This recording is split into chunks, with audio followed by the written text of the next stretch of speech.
ನಮಸ್ಕಾರ ವೀಕ್ಷಕರೇ, ಬಿಗ್ ಬಾಸ್ನ ಬಿಸಿ ಬಿಸಿ ಸುದ್ದಿಯ ಮತ್ತೊಂದು ವಿಡಿಯೋಗೆ ಸ್ವಾಗತ. ಬಿಗ್ ಬಾಸ್ 13ರ ಹವಾನೇ ಬೇರೆ. ಟ್ವಿಸ್ಟ್ ಮೇಲ್ ಟ್ವಿಸ್ಟು ಕೊಡ್ತಾನೆ ಹೋಗ್ತಿದ್ದಾರೆ. ನಮ್ಮ ಹಿಂದಿನ ವಿಡಿಯೋದಲ್ಲಿ ಅಮ್ಕು ಡುಮ್ಕಿನ ಟ್ವಿಸ್ಟ್ ಹೇಳಿದ್ರೆ, ಈ ಸರಿ ಈ ಅಪ್ಪ ಮಗನ್ ಟ್ವಿಸ್ಟ್ ಹೇಳ್ತಾ ಇದ್ದೀವಿ.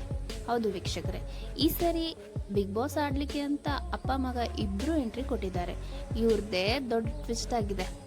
ಇಬ್ರು ನಾವು ಜೊತೆಗೆ ಆಡ್ತೀವಿ ಅಂತ ಹೇಳ್ಕೊಂಡು ಬಂದಿದ್ದಾರೆ. ಈ ಅಪ್ಪ ಮಗ ಕೊಟ್ಟಿರೋ ಟ್ವಿಸ್ಟ್ಗೆ ನಮ್ ಚಂದನ್ ಶೆಟ್ಟಿ ಮತ್ತೆ ಶ್ರುತಿ ಅವರು ತಾವೇ ಕಿತ್ತಾಡ್ಕೊಂಡಿದ್ದಾರೆ. 1 ಸೆಕೆಂಡ್ ಇವರಿಬ್ಬರನ್ನ ನೋಡಿದ್ರೆ ಎಲ್ಲಿ ಇವರೇ ಬಿಗ್ ಬಾಸ್ ಮನೆಗೆ ಮತ್ತೆ ರೀ ಎಂಟ್ರಿ ಕೊಟ್ಟಿದ್ದಾರೆ ಅನಿಸ್ಬಿಡ್ತು.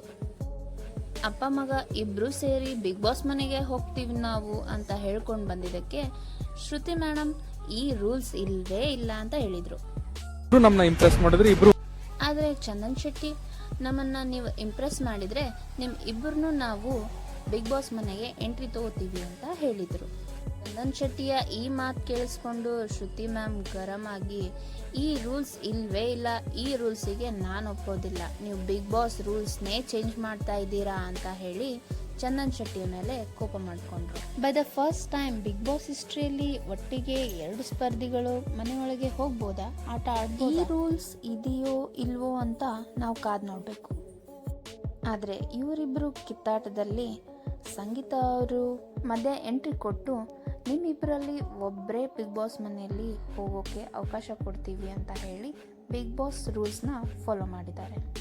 ಹೌದು ವೀಕ್ಷಕರೇ, ಇವರಿಬ್ಬರು ಕಿತ್ತಾಟದಲ್ಲಿ ಸಂಗೀತ ಅವರು ಮಧ್ಯೆ ಎಂಟ್ರಿ ಕೊಟ್ಟು ಬಿಗ್ ಬಾಸ್ ರೂಲ್ಸ್ನ ಈ ಥರ ಬ್ರೇಕ್ ಮಾಡೋದಕ್ಕಾಗೋದಿಲ್ಲ, ಅಪ್ಪ ಮಗನ ಇಬ್ಬರಲ್ಲಿ ನಾವು ಒಬ್ಬರನ್ನ ಮಾತ್ರ ಬಿಗ್ ಬಾಸ್ ಮನೆಯಲ್ಲಿ ಎಂಟ್ರಿ ತೊಗೊತೀವಿ ಅಂತ ಹೇಳಿ ಬಿಗ್ ಬಾಸ್ ರೂಲ್ಸ್ನ ಫಾಲೋ ಮಾಡಿದ್ದಾರೆ.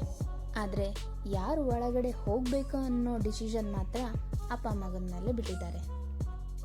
ಆದರೆ ಈ ಅಪ್ಪ ಮಗನ ಕಾಂಬಿನೇಷನ್ ಮಾತ್ರ ಸೂಪರ್. ಇಬ್ಬರಲ್ಲಿ ಯಾರು ಒಳಗಡೆ ಹೋಗ್ತಾರೆ, ಯಾರು ಹೊರಗಡೆನೇ ಉಳ್ಕೋತಾರೆ ಅಂತ, ಅಪ್ಪ ತ್ಯಾಗ ಮಾಡ್ತಾರೋ ಮಗ ತ್ಯಾಗ ಮಾಡ್ತಾರೋ ಅಂತ ಕಾದ್ ನೋಡೋಣ. ಏನೇ ಹೇಳಿ ವೀಕ್ಷಕರೇ, ಜಡ್ಜ್ ಮಾಡೋಕೆ ಬಂದಿರೋ ಜಡ್ಜ್ಗಳೇ ಈ ಥರ ಕಿತ್ತಾಡ್ಕೊಂಡ್ಬಿಟ್ರೆ ಇನ್ನು ಸ್ಪರ್ಧಿಗಳು ಇನ್ನೇನು ಮಾಡ್ತಾರೋ? ಜಡ್ಜ್ಗಳಿಗೆ ರೂಲ್ಸ್ ಗೊತ್ತಿಲ್ಲ ಅಂದರೆ ಇನ್ನು ಸ್ಪರ್ಧಿಗಳಿಗೆ ಇವ್ರು ಹೆಂಗೆ ರೂಲ್ಸ್ನೆಲ್ಲ ಹೇಳ್ಕೊಡ್ತಾರೆ ಅನ್ನೋದೇ ಮಹಾ ಟ್ವಿಸ್ಟ್ ಆಗಿದೆ. ಅದರಲ್ಲೂ ಈ ಸರ್ತಿ ಬಿಗ್ ಬಾಸ್ ಸ್ಪರ್ಧಿಗಳನ್ನ ನೋಡ್ತಾ ಇದ್ದರೆ ಸೀಸನ್ 13ರ ಗತಿ ಅದೋ ಗತಿ. ಬಿಗ್ ಬಾಸ್ ಸೀಸನ್ 13ರ ಕಿತ್ತಾಟಗಳು ಜಗಳಗಳು ಇಲ್ಲಿಂದನೇ ಸ್ಟಾರ್ಟ್ ಆಗ್ತಿದೆ. ಬಿಗ್ ಬಾಸ್ನ ಈ ಅಗ್ನಿ ಪರೀಕ್ಷೆಯಲ್ಲೇ ಇಷ್ಟು ಟ್ವಿಸ್ಟ್ ಇರಬೇಕಾದ್ರೆ ಇನ್ನು ಬಿಗ್ ಬಾಸ್ ಮನೆಯಲ್ಲಿ ಇನ್ನೆಷ್ಟು ಟ್ವಿಸ್ಟ್ಗಳಿದಾವೋ. ಅದರಲ್ಲೂ ಈ ಅಗ್ನಿ ಪರೀಕ್ಷೆ ನೋಡ್ತಾ ಇದ್ದರೆ ಟ್ವಿಸ್ಟ್ ಮೇಲೆ ಟ್ವಿಸ್ಟ್ ಕೊಡ್ತಿದ್ದಾರೆ. ಇದು ಬಿಗ್ ಬಾಸ್ ಪ್ರೇಮಿಗಳಿಗೆ ತಲೆಯಲ್ಲಿ ಹುಚ್ಚಿಡ್ದಂಗೆ ಆಗ್ಬಿಟ್ಟಿದೆ. ಅದೇನೇ ಆಗಲಿ, ಬಿಗ್ ಬಾಸ್ ಮಾತ್ರ ನೋಡೋದನ್ನ ಬಿಡೋದಿಲ್ಲ.